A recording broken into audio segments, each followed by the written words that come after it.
Acho que para a gente entender um pouquinho do porquê que a gente busca tanto as coisas mais fáceis e se enfraquece muito a nossa vontade, a gente tem que dar uma olhada num ponto de vista um pouco sociológico de como mudou alguns comportamentos da nossa sociedade nos últimos séculos.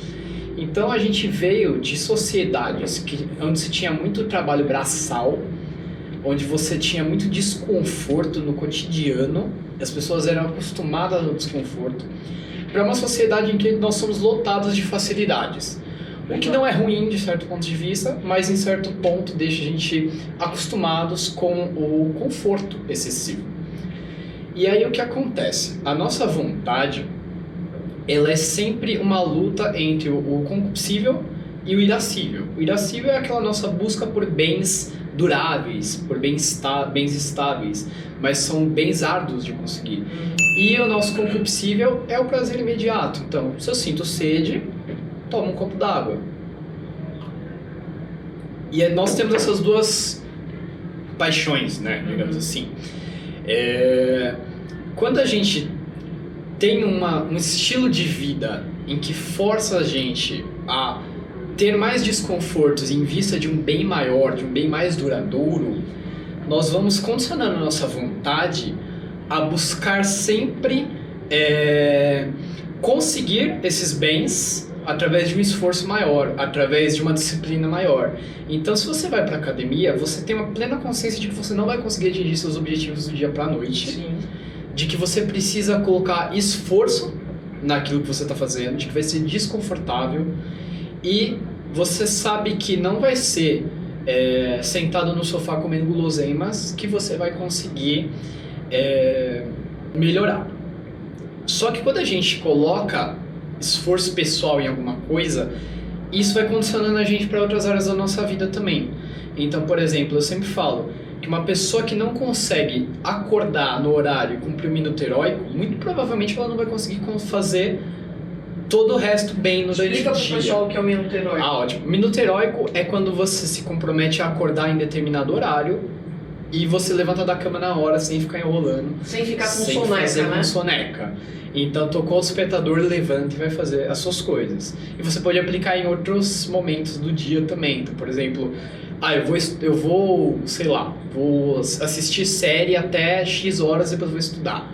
Você coloca um despertador, bateu o tempo, você não fica falando, eu vou ver mais um minutinho. Você vai e faz o que você precisa fazer. Que é o que todo mundo faz. Que é o que todo mundo faz. Isso enfraquece a vontade. Enfraquece a vontade. Então, o que acontece? O nosso apetite concupiscível, ele é muito atrativo, e todas as vezes que nós cedemos a ele, nós vamos enfraquecendo a nossa vontade.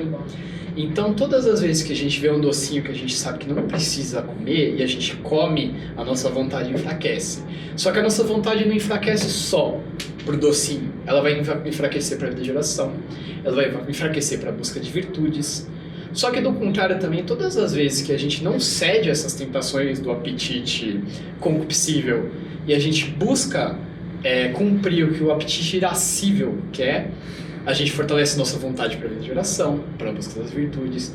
Então, quando a gente olha um prato de doces e a gente fala, não, eu vou comer a minha comida certinha aqui porque eu preciso cumprir meus objetivos, você vai melhorar a sua saúde física, a sua estética, mas também na hora que você precisar fazer uma mortificação, você vai ter mais força. Na hora que você precisar fazer um jejum, você vai ter mais força. Na hora que você precisar largar tudo para rezar um terço, você vai ter mais força também. Porque tudo que a gente faz no dia vai influenciar em todas as áreas da nossa vida, não só no que a gente está fazendo. Então, quando a gente tem uma rotina de treino, a gente está treinando a gente está fortalecendo esse nosso apetite irascível. Estamos indo buscar um bem duradouro que é difícil de fazer, cujo preço é o desconforto.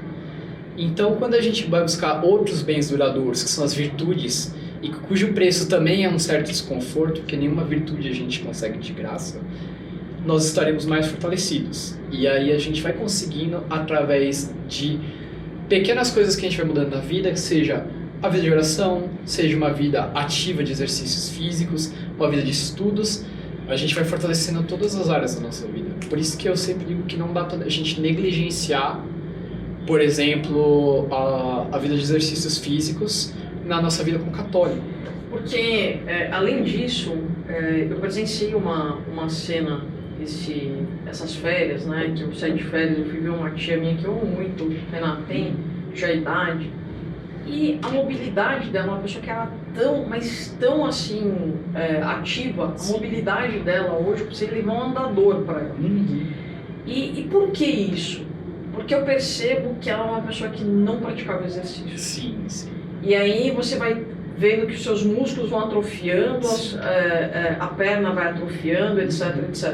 Então isso também foi um tapa na minha cara, porque eu olhei e falei, porque as pessoas elas buscam o exercício não pela saúde, elas buscam exercício mais pela questão estética. Né? Para você não engordar, para você não, enfim, ficar dentro dos padrões do que essa sociedade considera beleza, etc.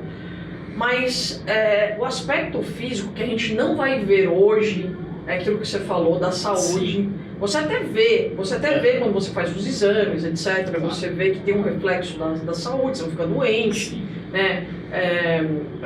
Você raramente tem que tomar remédio, isso acontece com quem pratica muito exercício físico, mas principalmente quando você envelhece. Com certeza. Você vai envelhecer bem, você vai envelhecer tendo a sua mobilidade, sem que depender das pessoas, porque é horrível você não poder levantar de uma cama, nem né? Então eu acho que isso também é muito importante, Renato. Claro.